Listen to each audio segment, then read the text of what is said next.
Hi மக்களே, YouTube ஆரம்பித்து ஒரு 2 நாள் தொடர்ந்து வீடியோ போட்டேன்.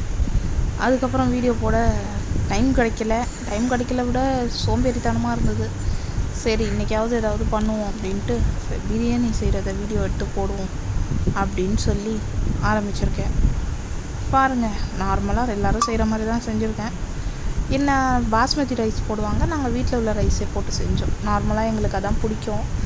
ஏதாவது ஒகேஷன்னா பாஸ்மதி ரைஸில் செய்வோம், இல்லைனா அடிக்கடி செய்கிறனால இந்த ரைஸ்லேயே செஞ்சுருவோம். இது கூட நல்லா தான் இருக்கும்.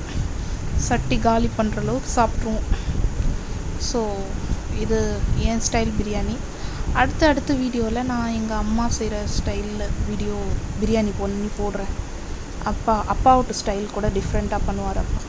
ஸோ அதுவும் நான் பண்ணி காட்டுறேன் அவங்களுக்கு. ஓகேங்களா, வாங்க இப்போ நம்ம வீடியோக்குள்ளே போகலாம்.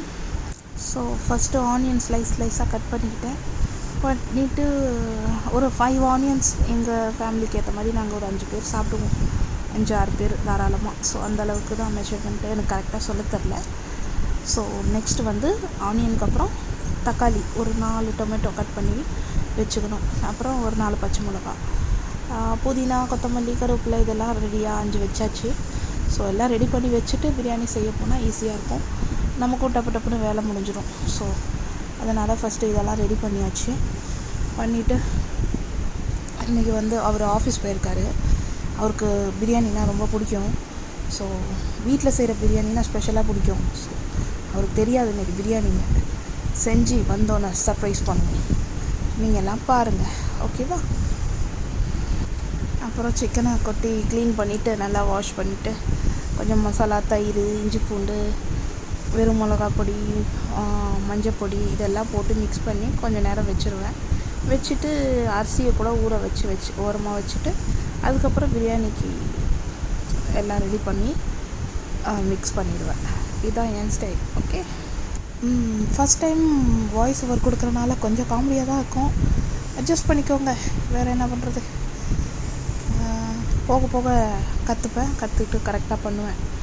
இப்போது சிக்கனுக்கு மசாலா போட்டு அதை எடுத்து ஓரமாக வச்சுட்டு பிரியாணி தாளிப்பு ரெடி பண்ணுறோம். ஒரு கடாய் வச்சுட்டு கடாயில் ஆனியன் இதெல்லாம் போட்டு அந்த பட்டை, கிராம்பு, பிரியாணி இலெல்லாம் போடுவாங்கள்ல, அதெல்லாம் ஃபஸ்ட்டே போடுவாங்க. பட் நான் போட மறந்துட்டேன், அதனால் ஆனியனுக்கு அப்புறம் போட்டேன்.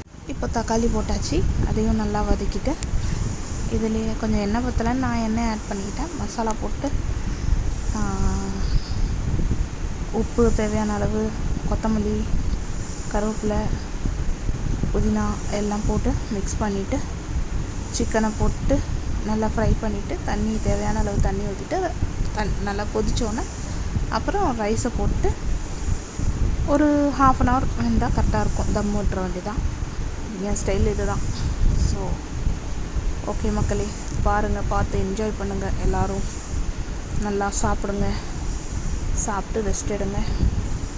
இன்னொரு வீடியோவில் சந்திக்கலாம். சொல்ல மறந்துட்டேன், இந்த வீடியோ உங்களுக்கு பிடிச்சிருந்தா இல்லை ஏதாவது சரி பண்ணணும், ஃபீட்பேக் கொடுக்கணுன்னா நீங்கள் கண்டிப்பாக கமெண்ட்டில் சொல்லலாம். அதுக்கு முன்னாடி லைக் அண்ட் சப்ஸ்கிரைப் கண்டிப்பாக பண்ணிடுங்க. ஸோ தட் நான் இன்னும் இம்ப்ரூவ் பண்ணி உங்களுக்கு நிறைய வீடியோ போடுறேன். நிறையா ரெசிபி, லைஃப் ஸ்டைல், நாங்கள் எங்கெல்லாம் போகிறோம், எங்கள் வீட்டில் என்னெல்லாம் நடக்குது, ஃபன், சுபிக்ஷனை வச்சு எல்லா விலாகும் நான் உங்களுக்கு காட்டுறேன்.